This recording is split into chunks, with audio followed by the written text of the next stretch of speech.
What is up, people, and welcome to the week 2 recap of my series Powerlifter to Weightlifter.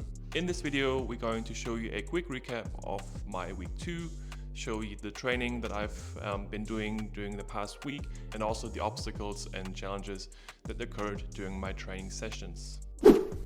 But before we actually go into the details, I'm curious how your soreness is today, by end of the week, how your overall full week looked like, and how your overall body feeling is today. First of all, I had to start my week without a proper rest day since I needed to adjust the training in week 2 to another schedule. So the plan is to start the training week always on a Monday and then finish on a Saturday.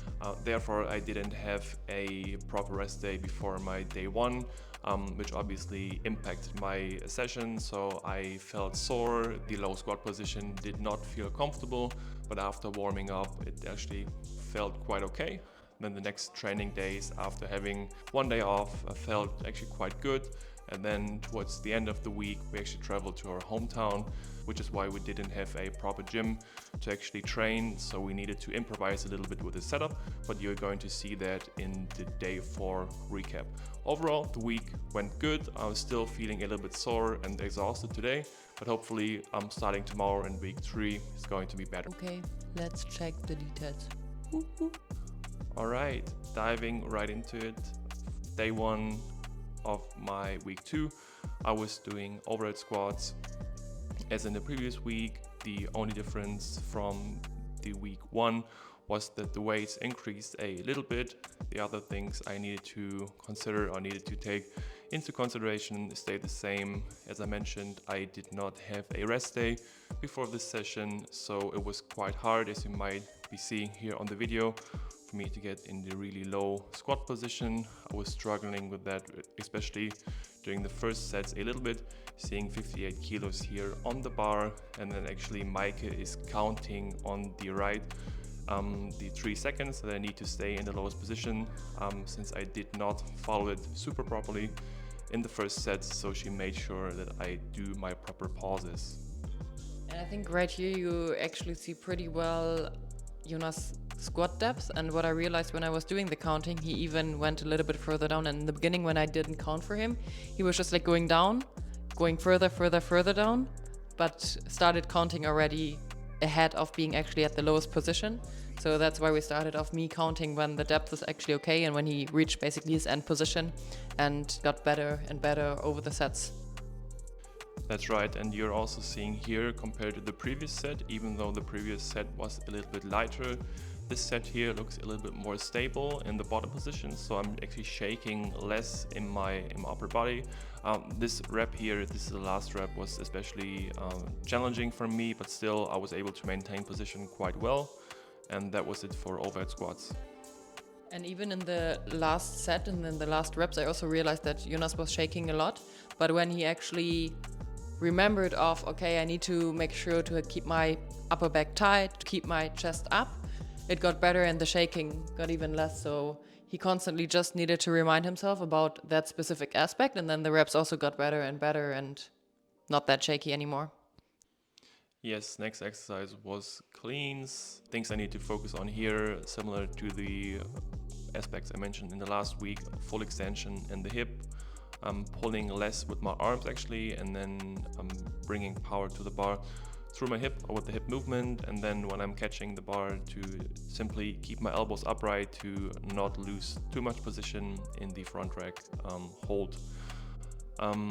General, I'm doing a lot of reps here, so I'm doing 3 sets of 5 reps, so this can be quite exhausting, especially when you're a few sets in and you need to concentrate, focus on technique. So lots of people also training with me in the gym noticed that I was doing a lot of reps, and yeah, it actually was tiring, but I made it through. And I think what you see pretty well in the video as well is that Jonas is almost not moving his feet when doing the cleans, and I think that is something which, for example, could probably be improved because the width of his stand is a little bit narrow still. making it a little bit harder even to get to a deeper front squat position. So that is something which probably comes over time, and that's also why he's doing lots of reps, because the movement is getting better and better, and this technique is getting better as well, and he can focus actually on other things. For now it's just, okay, stick to one thing, focus on the one thing which needs to be improved, and then once that is fixed, do the next thing to improve. Right, and then on to overhead press. You're seeing here, quite interestingly, the weight in the overhead press is actually higher than the previous exercise I was doing, even though the muscle training here is a lot smaller. Just reason being that my technique is already quite proficient in the overhead press. I was doing the exercise, as I mentioned in the last video. I'm doing this exercise already for quite a few years, so this is not an issue. Same with the squats actually. Here the variation, or the thing I need to focus on, is to always stay upright, keep my chest up, and then sit down in the bottom position for at least 3 seconds. Even though here Mike was counting and made sure I hit the 3 seconds in the pause or in the bottom position and not lose any tension.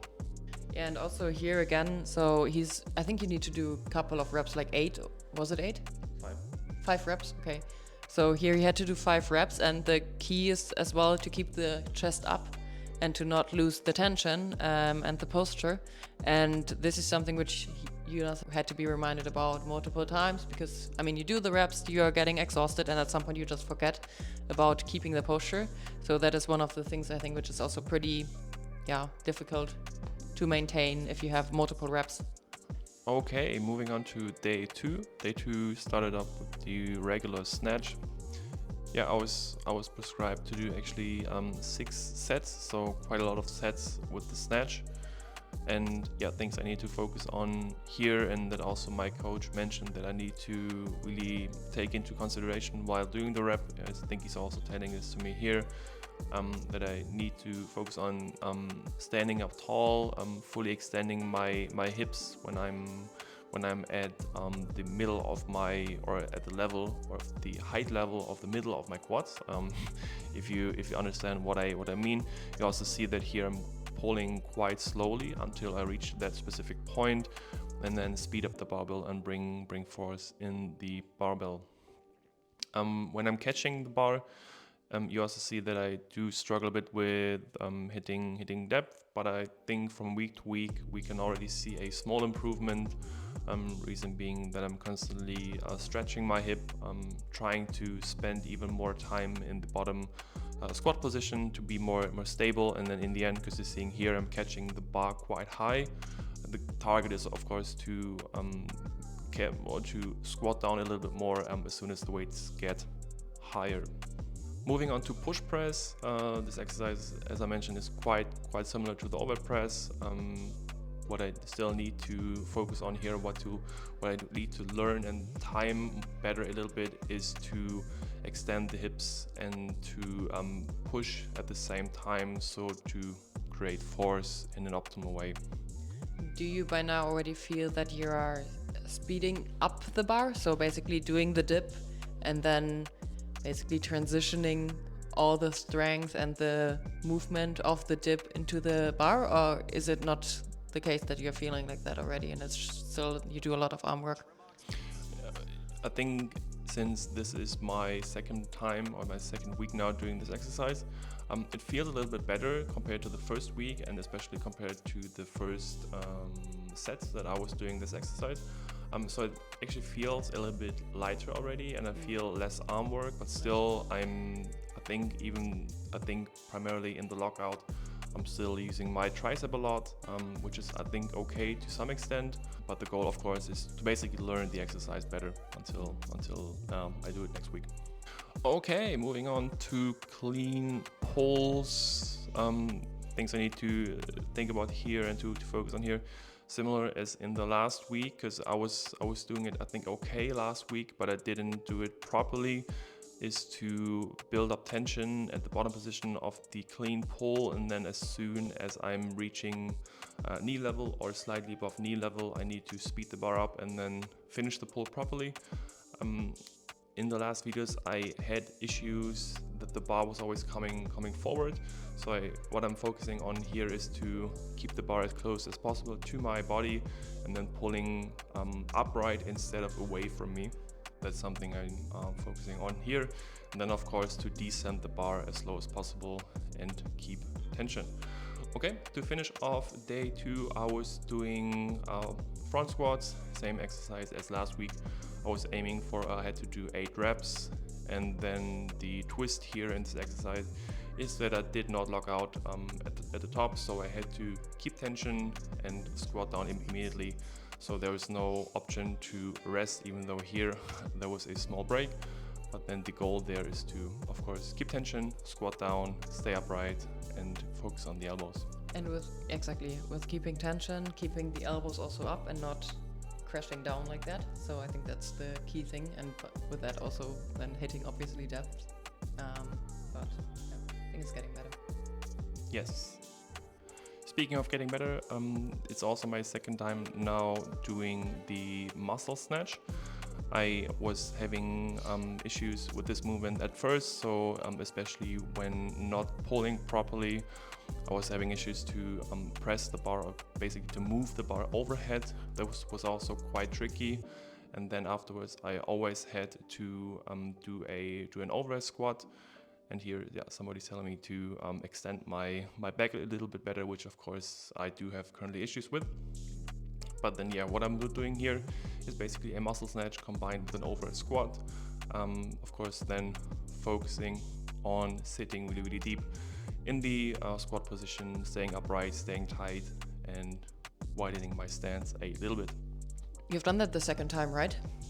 What was the weight increase? Because I know when you do muscle snatches, it can be over pretty soon. So if you're increasing the weight, it could be just a 2 kilogram jump. And then out of the sudden, you are not able to lift the weight up anymore. So what was the jump here? I think we jumped 3 kilos from last week. I was doing 42 kilos in this exercise last week and then increased to 45 now. It still felt quite light. As you said, I think there will be a point when I'm hitting a wall and I will not be able to finish the rep, or I'll not be able to finish the exercise, but I think for now it's quite okay. And I think also when the pull is getting better and more proficient, the muscle snatch is also going to be easier. Okay, same as on day 1, the first exercise is followed by cleans. Yeah, same things I need to think about: full extension, keeping my elbows up when I'm squatting down, and then squatting down as low as possible to practice the low catch position. Yeah, I think this went quite well. Also got good feedback, especially on my starting position and then on the whole movement in general. So even though the weight is still light at this point, I think I'm semi-ready to put on weight and then to basically push this exercise a little bit harder in the next few weeks. And I think especially the movement which you're doing across your knee position was something which went already pretty well and which can be highlighted actually in the movement. So I think that is what went pretty well. All right, I think in the next exercise you went further to snatch pulls. So basically the opposite which you've done 2 days ago with clean pulls. How did that feel? Yeah, the most challenging part in the snatch pull for me is the starting position, to keep my chest up, to flatten out my back, to basically build a solid base and to get into a good starting position. So that's always the issue for me. And then as soon as I'm starting to pull, to finish the pull properly, getting into full extension, and then pulling the bar until nipple or chest height. That's what I'm aiming for. And then to keep the tension, I'm always letting the bar or descending the bar really slow to get more familiar in the position. Yeah. And I think what you also see in the video is that you have problems, especially in the snatch starting position, because I mean, when you start the movement from the bottom, from the floor, it's actually okay-ish, but you see that when you're actually trying to descend the bar, you see that the last centimeters, you're sometimes just dropping it to the floor and not going completely down to the actual starting position again. So there you really see that it's still kind of a struggle, or it's not that easy, but hopefully we see in the couple of weeks that it's getting better and better. Yes, next exercise is squats or just regular back squats. The twist here is that I'm not pausing at the bottom. Still, I'm trying to go as low as possible, and as soon as I've reached the lowest point while staying as upright as possible, I'm basically squatting up again. Here, I actually squatted a little bit faster than last week. I tried to speed the weight up a little bit, which actually I think worked quite well. What I need to focus on here, especially when the weight is getting higher, that my chest tends to fall down in the position where I'm at the lowest point. So this is what I need to focus on. I think next week I'm pushing out the chest even harder, keeping more tension in my back at the lowest position, and then at the turning point not lose any tension, and then produce as much force as possible. One question with regards to your programming and the squats, let it be front squat or back squat weights.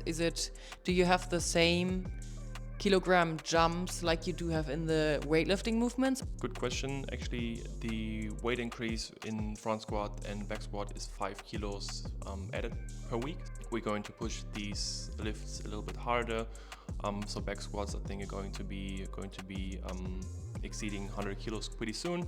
But of course, the main thing here is to focus on technique and then do not let any major technical errors happen while increasing the weight. Therefore, it was quite interesting. We actually got a comment under our last video that one person was actually advising me to include vertical jumps as warm-ups, which I did. Just to give you a picture about the setting in general. As we said, we traveled to our hometown the day prior to this training session.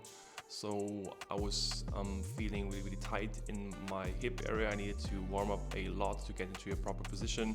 And you're also seeing in the videos that I'm not able to squat down or to open up my hips that much compared to other training sessions previous in the week, but we still managed.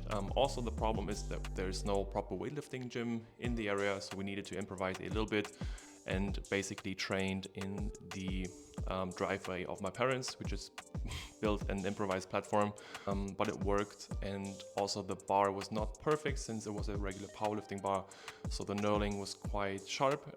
The spin or the bushings of the bar did not spin that well, so that was also an issue, but no excuses. We kept training and started off with some snatches, seeing my first set here with 40 kilos. I think it worked quite okay, and it was actually quite fun to train outside for a change. Another issue we also noticed is that there were no small plates, so the smallest increase in weight we could do was 10 kilos, which is why I'm jumping from 40 to 50 kilo hang snatch here.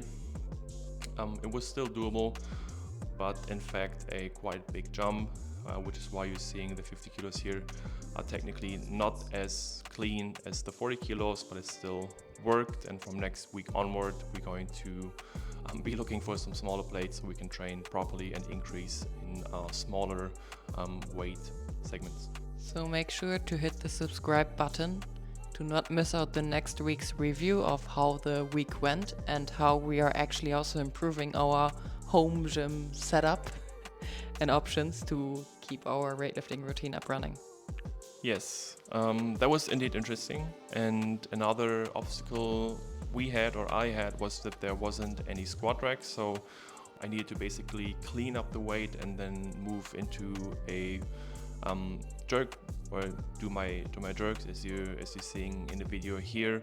And you're also going to be seeing this later with my front squats. I needed to clean up all the weights and then basically do my exercise. It was not an issue since the weights are not that heavy, but I think for further trainings or with heavier weights, we might need to get a squat rack and basically add this to our ghetto freestyle driveway weightlifting section, gym, however you want to call it. Yeah, but here is seeing the jerks. Mike was actually in the background teaching me, so I was getting feedback on my foot placements, but I think these sets looked quite okay, since it's basically my second session doing this exercise, which is why at some points it's still a little bit shaky, but I think we are getting there, and Mike was actually not that disappointed, so I think we're on a good way. How did the position feel in the end for you? So are you more comfortable being in that position when you do the split jerk, or is it still a weird feeling for you? It actually feels a lot better than the regular squat jerk. As I mentioned, I was doing the squat jerk previously, and the split jerk actually feels a lot more stable and a lot more familiar for me, even though it's my second time doing it, but it still feels quite good already. So I think as soon as I'm getting more familiar and more stable in the split position, I think we can push this exercise or push the jerk really hard soon, hopefully. And I think what you also see already in this video is that Jonas is correcting himself already right away. So he's doing the split jerk, and then he realizes that his heel is flat on the ground, and by default he's already lifting the heel, not necessarily moving it to the outside, but at some point, movement by movement, he implemented that more and more. And I think that is when you felt, okay, I'm doing the split jerk, I don't have the right posture, I feel that I'm not that stable. So you were correcting yourself already right away. So that was already very good. Okay, thank you. Then moving on to the third exercise, cleans. I mentioned this quite a few times in this video already. What I need to focus on here is starting position, pushing my chest out, getting my back straight, and then as soon as I've reached the middle of my quad, I need to focus on fully extending. And then as soon as I finish the pull, I need to descend. I see my mom there in the background. I usually need to descend slowly and then reach the bottom position with a straight back and full tension, so I can basically get more familiar within the clean position. Plus, what also needs to be considered is to speed up upright and not to move your hips to the front. So not pushing it to the front and then with that pushing the bar away from you. And then I finished the session with some front squats. So here I need to do 4 sets of 8 reps of regular front squats. So compared to the front squats I was doing earlier this week, I was able to rest a little bit and then take a breath and re-brace during the reps. It felt quite okay. I mentioned that due to the long travel day we had prior to this day, my hips were feeling a little bit stiff and not as smooth as usual, so there was kind of a limiting factor here in terms of depth. If you're comparing squat depth to the session that happened a few days earlier, I think that was a little bit better, but still we showed up, we trained, and made sure to focus on everything that we could control in that situation. So still focusing on staying upright, keeping tension, and we got the reps in. As I mentioned, I did not have a proper squat rack, so I needed to clean up the weights. It's still possible with 70 kilos, but I think when the weight gets heavier, this might be the limiting factor. So we might think about getting a small squat rack, which my parents actually do have. Just it was not, or it hasn't been moved outside yet, but there's still the option to do so. What was your most rewarding aspect of your second training week? Yeah, for me, the snatch is technically the most challenging exercise. So the most rewarding point or the most rewarding moment in my last training week was probably on day 2 when my coach gave me a few compliments on my snatch. So basically on the pull and then also on the catch position and on the point, or he gave me also good feedback on how deep I was able to go. So already a little bit deeper compared to the previous week. The clean compared to the snatch is technically a little bit easier for me, but it's still not perfect. But still, I think the best moment was the snatch, so the first exercise on the second day. All right, that was it with the week 2 recap. We hope you learned something. We hope you enjoy my journey and like the depth we're trying to create here, and we're giving you as much insight as possible if you're going through a similar journey. Plus, if you of course have any tips or any experience from your transitions from powerlifter to weightlifter, or if you're coming from any other sports, let us also know in the comment section. We would be happy to read and see if there is any inspiration which can be maybe used for your journey as well. Yes. All right, if you like the content, if you like the journey, make sure to subscribe and hit the like button. Comment if you have some feedback from me, my technique, my training plan. Make sure to share it if you think somebody might benefit from the content. And then I will see you next week. Take care. See you. Peace out.